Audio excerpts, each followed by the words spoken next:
Alright lads, welcome to another video. In this video we're going to be talking a lot about late game, mainly rotation tips in late game. And we're going to go in depth. And we're going to start off just giving you a quick intro on what the video is going to be about. We're going to be talking about these kind of key points like what layer, how contested, high or low, moving zones, or dead side. We're going to be breaking all these down, we're going to be going through them. I'm going to give you my personal strategy on how I play and how I deal with late games. Now, this is coming from someone who was slightly semi-professional. I was big in arenas. I never really, messed with tournaments that much. I was great at duos, the old FNCS, the old map World Cup, but I stopped playing, and I'm only back playing now after a 6-month break. I went on to COD, started this whole YouTube stuff, so I came back trying to give out as much knowledge as I can. For those of you who like Bola TW type videos and Speedy Gonzalez, this is kind of like that, but in a more, I'm not trying to shit on them, but in a more fun, kind of less strict kind of environment with a bit of a content creation at the end of it. And for any of you who just want to see me go ham in this creative lobby that I'm in right now, I will leave like a slider link so you can skip to the end and watch the content if you want. Just getting a win basically with this shit lobby that I was playing in. They're actually kind of sweaty, but if you're here for the tips, we're going to start right about now. We're going to be talking about your positioning in regards to the storm in the circle. See me here? You can see that I am always mid layers. Mid layers, or if not, the layers right below height. They're not the best layers to be on in an arena because you will get targeted on the second from height. But just above the mid ground, but not quite stacking right beside height. That's where I tend to like sitting. I'll tell you why now. That's because if you're height, you're going to constantly burn through mats staying up on height. Mid game, it allows you to pick up a bit more points while still being relatively off the ground, and still having that option to go for height if they look weak. Mid game just gives you the most options. When you're stuck on that bottom, you see what I'm doing at mid level. I'm beaming bottom.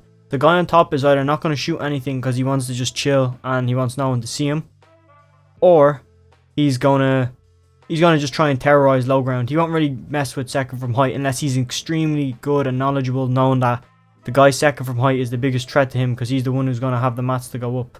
Low ground isn't really a threat to anyone on max height. But anyway, moving on. Tips is what you want to hear. Like, why go high or why go low? Like, what is the definition? Like, high ground, yeah, you get your easy headshots. That's been around. Nearly everybody knows the high ground means you get better headshot damage, more chance of hitting the head as well. But really, low ground is basically where the terrible players tend to be. But with the whole meta shifts and stuff since chapter 2, people have gotten a lot smarter and they've realized that, okay, terrible people are low ground. So then you have your fraggers. Fraggers are literally the complete opposite of terrible people. They are literally killers that will drop to the bottom layers and just take you out of the game. Most people will know this, but for people who don't, that's why I'm going in depth on stupid little terms like this. But if you're fragging out, if you're a fragger for your team, your job is to go to the bottom layer and kill off all the noobs essentially and get refreshes, get everything for your team, get a few points as well. You're in charge of killing, essentially. But, that's why I don't think low ground is safe anymore. There's more fraggers than there is actual kills that are worth it. So you're going to come against, more likely going to come against highly, incredibly skilled players rather than what you're expecting. Mid ground, on the other hand, is just nice. You have the option to go up and take height when it's weak. You have the option to drop down and go for frags. Especially in solos, mid ground is the spot where you need to be. That's in regards to layers. Mid ground gives you the option to go up or go down. Low ground, you're going to get cleaned out probably. High ground, you're probably going to burn mats trying to take it. It's not worth it. Not early in the game. You want to take it maybe top 3 or top 2 people left, or top 2 or top 3 teams left, depending on what mode you're playing. But you never really want to go build battle for height. I'm messing around in creative, so you might see me do it every now and then, but it's creative, man. Anyone who's decent knows creative is not arena. No matter how much it feels like it and stuff, it's not. People have a different kind of hunger in arenas. Moving zones and stuff like that. Also, stay in the middle layer. Middle layer moving zones all day long. They're least contested. And also, you have the option, like I said, to go up and down and go up a layer, go down a layer. You're not really going to get contested middle layers. You will get the odd person trying to force himself into your box, but you're not going to get heavy contested. So that's obviously a big positive. You just got to be prepared for the people who do be following you and might want to drop down off height on top of you. Nobody in a moving zone is going to try and go up. That is suicidal.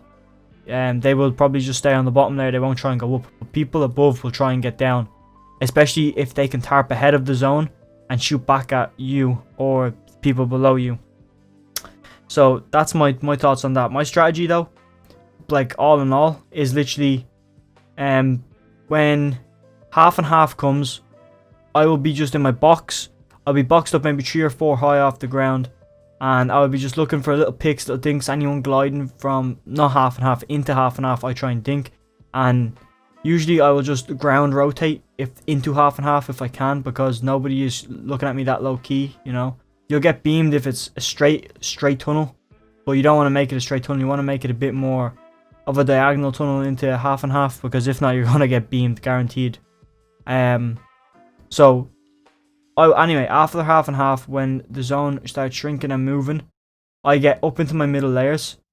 I will pick off low ground. I tend not to focus on high. I keep my eye on them, making sure they're not feeling too cocky or too powerful, seeing if there's more than one team up there fighting. But I'll always stay on my mid ground layer until maybe, even if it's a 1v1 in solos and he's on height, I will still be on my middle layer. I just like feasting off the bottom layers.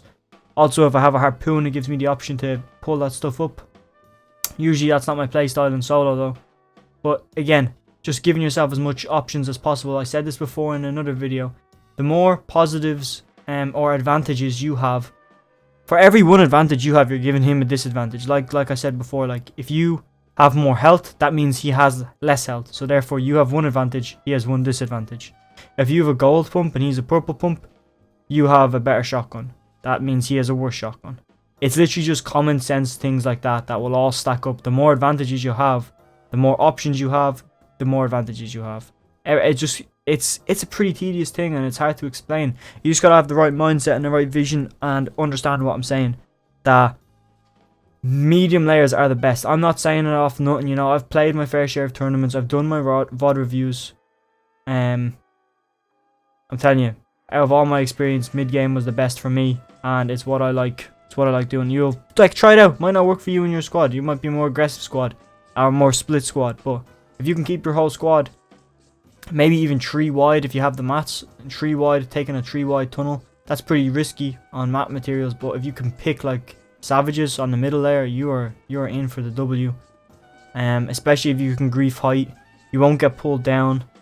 There's loads of different ways you can play. You can play all of you guys in the one tunnel. Nobody's going to try and hop in your box after that. So therefore that eliminates the threat on mid ground. So there's hundreds of different ways you can look at it. You just got to be prepared to show up and show out when you're in game. As far as actual rotations like dead side and stuff like that, I tend to go against dead side now. It used to be a good meta. It used to be a nice, good strategy for free rotates, but here's what happened. It got exposed by Bala TW, by Speedy Gonzalez, by everybody, all the pros. Especially, I remember watching a clip of Bugga and he's like, watch this. And he rotates dead side. Fella doesn't build one wall. And he rotated late dead side. That was a very overpowered strategy, rotating onto a late dead side. Saved so much materials, and people were focused fighting other people, so they wouldn't really, they wouldn't really get noticed. So I don't go against dead side now because too many good players are on dead side. So what ends up happening is more like dead side becomes a house for all the best players and the most knowledgeable players in the lobby. So you need to be careful of that. That's why I don't play dead side. But as far as that, it's all good. Just be aware of dead side, don't try and play it. If it looks open, go for the taking. You don't know what kind of lobby you're going to be in until you're at that moment in the game. So it might be a W key lobby and you might not have too many rotational smart players, because most W keyers tend not to be smart on rotations or tend not to pay attention to them, so you might be able to get a nice dead side. But that's all I've got right now. Again, if you want more tip videos like this and you want more stuff like this, just let me know. I'm going to leave you with this last bit of gameplay because it's pretty nice. I get the W in this arena game, and that's that, yeah. So I'm going to play the outro after this little bit of gameplay, but I do go off, to be fair, I do go off. And thank you for watching. Obviously, hit that like button, hit that subscribe button, and I'll talk to you in the next one.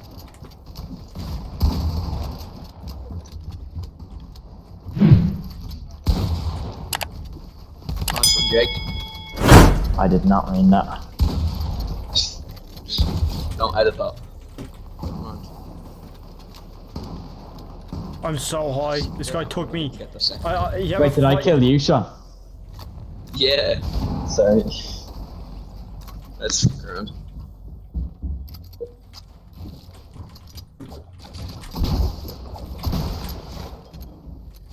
Psych.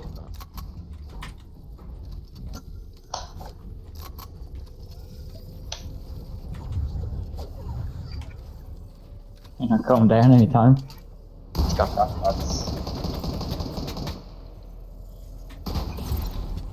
Oh! Oh, did he hit no scope? It'd be funny if you got no scoped.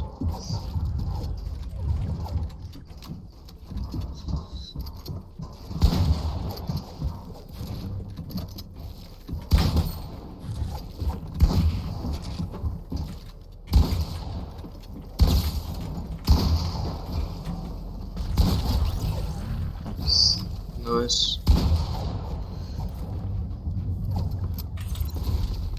Unfortunate events have brought me to believe that you will win this round.